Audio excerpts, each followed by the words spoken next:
Hello everyone, this is doctor Sam. आज का जो हमारा टॉपिक है दिस इज़ वेरी इंपॉर्टेंट कि why depression is very common in MDCAT repeaters. ठीक है, मैं खुद भी रिपीटर्स में से था। I have been a repeater for 1 year और मुझे इसका बहुत ज़्यादा एक्सपीरियंस रहा है। और चूंकि मैं आप लोगों के मैसेजेस मुझे आते हैं, आप लोगों के कमेंट्स आते हैं, ठीक है, इंस्टा पे, फेसबुक पे, एवरीवेयर, व्हाट्सएप पे मेरे साथ कनेक्टेड हैं बहुत सारे स्टूडेंट्स, ठीक है। और उन स्टूडेंट्स का एक बहुत कॉमन मैसेज जो मुझे आता है और उनका जो प्रॉब्लम है कि सर आई एम डिप्रेस्ड, ठीक है, किसी भी चीज़ में दिल नहीं लगता, ये वो, मतलब उनकी यही स्टेटमेंट्स होती है। ठीक है, जब मैं उनसे पूछता हूँ कि आपके मार्क्स क्या है, तो मोस्ट ऑफ द स्टूडेंट्स उनके बड़े अच्छे खासे मार्क्स होते हैं, मतलब एफएससी में भी अच्छे खासे मार्क्स होते हैं, ठीक है, उनके। और बाकी भी ओवरऑल वो बहुत काबिल होते हैं, अच्छे अच्छे कॉलेजेस में से होते हैं। तो आज मैं आप लोग को बता देता हूँ कि why the depression is very common in this group of students. ठीक है, देखिए, आप लोगों ने इस चीज़ को समझना है कि डिप्रेशन जो है ये एक्चुअली इंटेलिजेंट जो स्टूडेंट्स हैं उनमें बहुत कॉमन है। ठीक है, और रिपीटर्स एक्चुअली ये इंटेलिजेंट लोग हैं। अब कैसे इंटेलिजेंट है, let me explain this thing. कि देखिए, एक ग्रुप ऑफ स्टूडेंट जो है वो तो निकल जाता है मेडिकल कॉलेजेस में, जो कि बहुत कम स्टूडेंट्स होते हैं, ठीक है, जो फर्स्ट टाइम पे जाते हैं। जो मोस्ट ऑफ द स्टूडेंट्स जाते हैं तो वो सेकंड टाइम पे जाते हैं, ठीक है। अब जो सेकंड टाइम पे जाते हैं मेडिकल कॉलेजेस में, तो ये एक इंटेलिजेंट ग्रुप है जो कि अभी रिपीटर्स है, ठीक है। अब इंटेलिजेंट कैसे हैं रिपीटर्स? देखें, टेस्ट के बाद आप लोगों ने देखा होगा कि कुछ स्टूडेंट्स होते हैं जिनको अपने आप पे भरोसा होता है, दे आर इनफ केपेबल, कि वो कहते हैं कि नहीं, मैं अगले साल कर जाऊंगा, उनके पास उम्मीद होती है, ठीक है। और उस उम्मीद पे वो ये एक साल जो है वो गुजार देते हैं। जबकि जिनके पास उम्मीद भी नहीं होती, जिन्होंने मतलब 12 ईयर्स एफएससी तक एज सच स्टडी नहीं की, तो वो किसी और फील्ड में चले जाते हैं, ठीक है।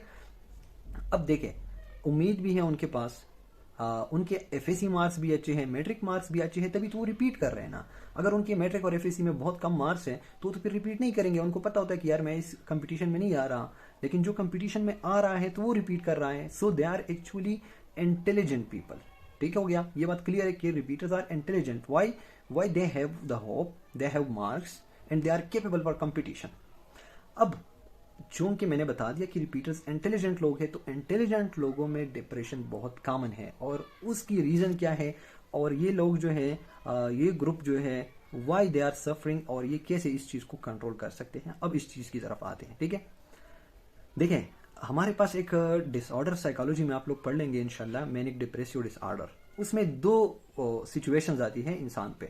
नंबर फर्स्ट, वो बहुत हाई मैनिक होता है, बहुत बहुत ज़्यादा एक्साइटेड होता है, मोटिवेटेड होता है, उसको हर एक चीज़ में खुशी ही खुशी नज़र आ रही है, उम्मीद नज़र आ रही है, कामयाबी नज़र आ रही है, प्यार नज़र आ रहा है। ये एक मैनिक स्टेट होता है जिसमें बहुत खुश होता है। और दूसरा होता है इस बीमारी में स्टेट, वो बहुत डिप्रेस होता है, उसके पास उम्मीद नहीं होती, वो बहुत ज़्यादा मतलब ना उम्मीद किस्म का होता है, उसके पास मोटिवेशन नहीं होती, ठीक है, उसको हर एक चीज़ में ख़राबी नज़र आ रही है। तो ये एक स्टेट है मैनिक डिप्रेसिव डिसऑर्डर, ठीक है। लेकिन ये एक बहुत सीवियर कंडीशन है, मैं उसकी बात नहीं कर रहा। लेकिन जो इंटेलिजेंट लोग हैं उसमें इस किस्म की एक चीज़ है जो कि बहुत लो क्वांटिटी में उनके अंदर मौजूद होती है, ठीक है। और ये कैसी स्टेट होती है, इसकी जो वेव है, आप लोग समझ ले कि ये एक जो खुशी की वेव है, और फिर उसके बाद गम का जो वेव है वो बहुत लो एम्पलीट्यूड में होता है, ठीक है। और ये कैसी स्टेट होती है कि देखिए, एक तरफ ये जो है सोचते हैं कि इंशाल्लाह नेक्स्ट ईयर मेरा एडमिशन हो जाएगा, मैं कर पाऊंगा, और एक मतलब एक अच्छे अच्छे ना उनके पास वो आ जाते हैं कि कामयाबी जो है अभी दूर नहीं है, कुछ ही मंथ्स है, और ये बहुत अच्छे किस्म की स्टडी भी कर रहे होते हैं। जबकि दूसरे स्टेट पे आके ये कहते हैं कि यार ये तो मैंने एक साल वेस्ट कर दिया।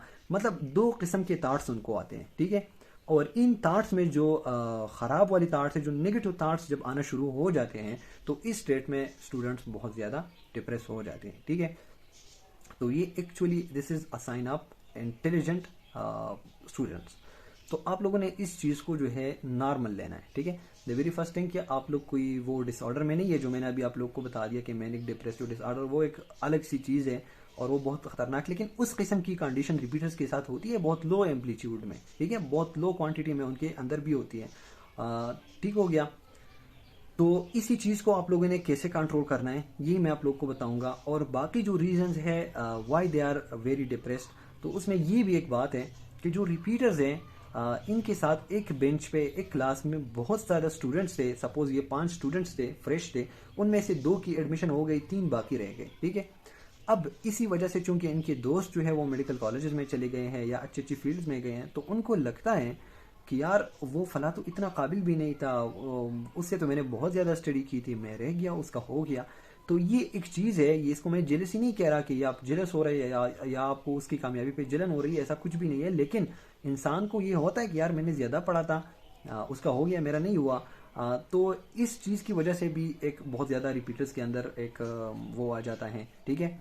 इसके अलावा फैमिली मीन्स अलॉट। अगर आपकी फैमिली में सपोर्टिंग मेंबर्स हैं और उनको आपकी कामयाबी से ज़्यादा आप पसंद है, ठीक है, तो फिर आप जो है आप महफूज हाथों में, ठीक है। Hope everyone has a family like that कि उनको आप पसंद हो, ना कि आपकी कामयाबी। तो ऐसे अगर सपोर्टिंग मेंबर्स हो तो ठीक है, वरना मैंने देखा है कि एक स्टूडेंट, काबिल स्टूडेंट जो एफएसी तक बहुत अच्छे अच्छे मार्क्स ला के ला रहे हैं, मतलब मैट्रिक में, एफएसी में, लेकिन जब वो एमडी कैट में फेल हो जाता है तो जितना भी सपोर्ट, जितने भी लोग उसको मोटिवेट कर रहे होते हैं, वो उनसे हाथ उठा देते हैं। वो कहते हैं कि नहीं, आप तो किसी काम के हैं ही नहीं, आप तो रट्टे मार रहे थे।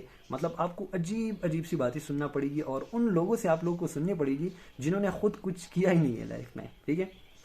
कभी भी आपको एक बंदा जिसने मतलब ज़िंदगी में कुछ थोड़ा सा अच्छा किया हो, वो आपको कभी भी ऐसे बातें नहीं कहेगा जिससे आप लोगों को दुख हो।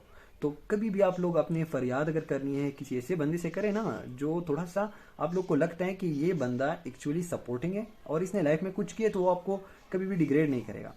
तो एक तो फैमिली हो गई, आप लोग के जो रिश्तेदार वगैरह होते हैं ऐसे, जो मतलब इंसान को ना बहुत अजीब तरीके से जलील करते हैं। तो ये एक रीज़न है एमडी कैट रिपीटर्स का। और एक जो रिपीटर्स होते हैं, तो मैंने ऑलरेडी आप लोग को बता दिया कि ये इंटेलिजेंट लोग हैं, 12 साल उन्होंने मेहनत की है, ठीक है। तब जाके उनके पास उम्मीद है, ठीक है, और उनको यही लगता है कि इंशाल्लाह मैं नेक्स्ट ईयर कर पाऊंगा। अच्छा जी, इसके अलावा एक बहुत इंपॉर्टेंट चीज़ है जो हम सब के लिए कॉमन है, वो एमडी कैट रिपीटर्स की तक मखसूस नहीं है, ठीक है। रीज़न ऑफ डिप्रेशन वो हमारे फाइनेंशियल स्टेटस है। जिस तरह हमारे मुल्क में जो कंडीशन चल रही है, जो कबड्डी चल रही है ना पॉलिटिशियंस के दरमियान, ठीक है, तो उसी वजह से मुल्क में इतने हालात ख़राब होते हैं कि एक नॉर्मल, आजकल नॉर्मल स्टूडेंट जो फेसबुक खोल देता है तो वो देख देता है कि हमारे मुल्क की यही ख़राबी हो गई, हमारे मुल्क में तो कोई है ही नहीं, हुकूमत के पास सैलरीज नहीं है, हुकूमत के पास ये है वो है। तो ये चीज़ भी आप लोगों के डिप्रेशन में कंट्रीब्यूट करती है। लेकिन ये चीज़ जो है ये आम आवाम के लिए भी है, ये आपके लिए भी है, ठीक है। तो ये भी एक रीज़न है हमारे मुल्क में। इसके अलावा जो है आप लोग फेसबुक पे मुख्तलिफ़ किस्म की वीडियोस आती है जो स्टूडेंट्स को अंदर से बहुत ज़्यादा अफेक्ट कर देते हैं। तो मैं आप लोगों को इसी वजह से मैं आप लोगों को थोड़े बहुत ऐसे एडवाइसेस देना चाहूँगा कि आप लोग इन चीज़ों को मिनिमाइज़ करना स्टार्ट कर दें, ठीक है। एक तो सबसे पहले आप लोग अपने आप को स्टडी में इतना मगन रखें, इतना अपने आप को बिजी रखें कि आप लोग जो फेसबुक पे रोज़ आए रोज़ मुल्क की कंडीशन, फाइनेंशियल स्टेटस, ये वो, ताकि ये न्यूज़ देखने के लिए भी आपके पास टाइम ना हो। आप किसी ऐसी CSS PMS की तैयारी नहीं कर रहे हैं कि आपसे करंट अफेयर्स के बारे में पूछा जाएगा। तो करंट अफेयर्स मुल्क में जो भी चल रहा है, ये थर्ड वर्ल्ड कंट्री है और ये जब से हम पैदा हो गए यही सारा ड्रामा चल रहा है, ठीक है। तो इन चीज़ों को आप लोग अवॉइड करें, जितना हो सकता है आप लोग इन चीज़ों को अवॉइड करें और स्टडी में मसरूफ़ रहें। एक ये हो गया, ठीक है। इसके अलावा जो है as far as the family is concern, तो मुझे नहीं लगता, पेरेंट्स तो बहुत ज़्यादा अच्छे होते हैं, ठीक है। उनके पास अगर आप अपनी फरियाद वगैरह करेंगे दैट्स वेल एंड गुड, लेकिन उसमें भी एक ऐसा वो है एलिमेंट है, वो कभी कभी अंडरस्टैंड करते हैं, कभी नहीं करते पेरेंट्स भी। लेकिन चूंकि दिस इज़ रियलिटी कि वो जो है वो हमारे सबसे मुखलिस तरीन लोग हैं, ठीक है। उनके पास अगर आप बैठते तो वो आपको इंशाल्लाह ऐसी बात नहीं करेंगे, आपको डीमोटिवेट नहीं करेंगे, ठीक है। तो बाकी जितने भी लोग हैं उनको अवॉइड करना स्टार्ट कर दें। जिस तरह वो कहते हैं ना कि अगर आप नाकाम हैं तो शादियों पे जाना छोड़ दें, किसी ऐसे पिकनिक वगैरह जिसमें आप लोगों के और भी दोस्त हो जिन्होंने मतलब अच्छा किया हो, ठीक है, तो उनके पास जाना वगैरह, ये चीज़ें अवॉइड कर दें। जस्ट फॉर 1 ईयर मैं बात कर रहा हूँ, ठीक है। अब तो टाइम भी बहुत कम रह गया है, 7-8 महीने हैं। तो उन चीज़ों को आप अवॉइड कर दें जहाँ से आप लोगों को लगता है कि ये चीज़ ट्रिगर होती है तो मुझे लो, आई एम फीलिंग लो, उन चीज़ों को अवॉइड करना स्टार्ट कर दें। और जो सबसे इम्पॉर्टेंट चीज़ है जो मैं आप लोग को रिकमेंड करता हूँ, तो आप लोग अपनी स्टडी जो है जितनी ज़्यादा हो सके आप लोग करें, ठीक है। स्टडी के अलावा अगर आप लोग एंटरटेनमेंट करनी है तो ठीक है, बेशक आप लोग गेम खेलें, आप लोग जो है बाहर जाएं, एक्सरसाइज करें, लेकिन अपने गोल पे जो है फोकस रखें, और इतना फोकस रखें कि जो लेटरली जो बाहर से जो चीज़ें आपके माइंड में पुट होती है तो उनको जो है इनफ के वो सारी चीज़ें जो है वो आप लोग के माइंड में कभी भी ना आए, ठीक है। ये कुछ एडवाइसेस है, लेकिन एट द एंड मैं कहूँगा अकॉर्डिंग टू डार्विन के Darwin theory of natural selection कि दुनिया में मैं इसी अंदाज में मैं कहूँगा कि दुनिया में वो लोग कामयाब है ना जो नेचुरल सिलेक्शन कर सकते हो, जो कि सर्वाइवल ऑफ द फिटेस्ट, कि इन सारे ऑड्स के दरमियान भी आप लोग कामयाबी के पीछे जाएं, ठीक है, और इन सारी कंडीशंस में आप लोग स्ट्रांग रहें, तब जाके एट द एंड इंशाल्लाह you will perform the best. Thank you so much.